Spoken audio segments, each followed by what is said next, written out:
ধর্মঘট প্রত্যাহারের পর রেল যোগাযোগ সচল হলেও কমলাপুর রেল স্টেশন থেকে 1 থেকে 1.5 ঘন্টা বিলম্বে ছাড়ছে প্রতিটি ট্রেন। এতে দুশ্চিন্তা এবং ভোগান্তি মাথায় নিয়ে সময় পার করছেন যাত্রীরা। রেল কর্তৃপক্ষ বলছে, কারিগরি কিছু কারণে বিলম্বে ট্রেন ছাড়ছে।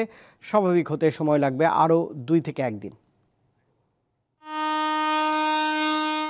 মঙ্গলবার রাত 2:30টার দিকে কর্মবিরতি প্রত্যাহার করেন বাংলাদেশ রেলওয়ের রানিং স্টাফ ও শ্রমিক কর্মচারীরা। বুধবার ভোর থেকে ট্রেন চলাচল শুরু হয়। সব রুটে ট্রেন চলাচল করলেও তা শিডিউল মেনে চলতে পারছে না। সব ট্রেনই বিলম্বে ছাড়ছে, ফলে ভোগান্তিতে পড়েছেন যাত্রীরা।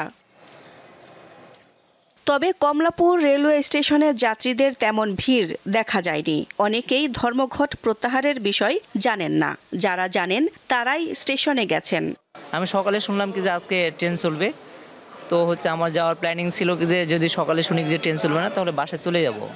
তো সকালে শুনলাম যে ট্রেন চলবে, সেই জন্য আমি মাত্র আসলাম স্টেশনে। যাই হোক না কেন, যাত্রী তো সঠিক সময়ে যাতায়াত করার জন্য করবে, এটাই তারা আশা করে এবং আমরা সেটাই আশা করি যে যাতে যাত্রীরা সঠিক সময়ে সঠিক স্থানে যাতে পৌঁছাতে পারে। রেলওয়ের রানিং স্টাফ ও শ্রমিক কর্মচারীদের কর্মবিরতিতে ভোগান্তির শিকার হতে হয় বলে ক্ষোভ জানান যাত্রীরা। সেই ভোরবেলা উঠে আপনার বাসে 28 লাগছে, অনেক শীতের ভিতরে 4টা 4:30টার দিকে ব্রাউনবের বিশ্ব রোড থেকে আসছে। এত অবশ্যই ভোগান্তি। হঠাৎ করে এটা করাটা ঠিক হয় না। হয়তো তারা সরকারের কাছে দাবি জানাতে পারতো যে আমাদের এটা প্রয়োজন বা এটা আমাদের দরকার, তাইলে হয়তো অবশ্যই সরকার কিছু করতে ওদের জন্য। এটা তো ঠিক হয়নি, কারণ আমাদের তো ভোগান্তি করা হচ্ছে। রেল কর্তৃপক্ষ বলছে, কারিগরি ত্রুটির কারণে বিলম্বে ট্রেন ছাড়ছে। পুরোপুরি স্বাভাবিক হতে লাগবে আরও 2-1 দিন। আমাদের ইঞ্জিনগুলো শেড থেকে বাইরে হওয়ার ক্ষেত্রে কিছু প্রসিডিউর থাকে এবং ওই প্রসিডিউর মেনটেন করার জন্যই কিছুটা লেট হচ্ছে।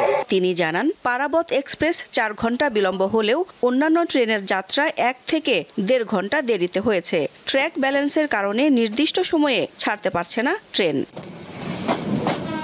দিলশা দানি, দীপ্ত সংবাদ, ঢাকা।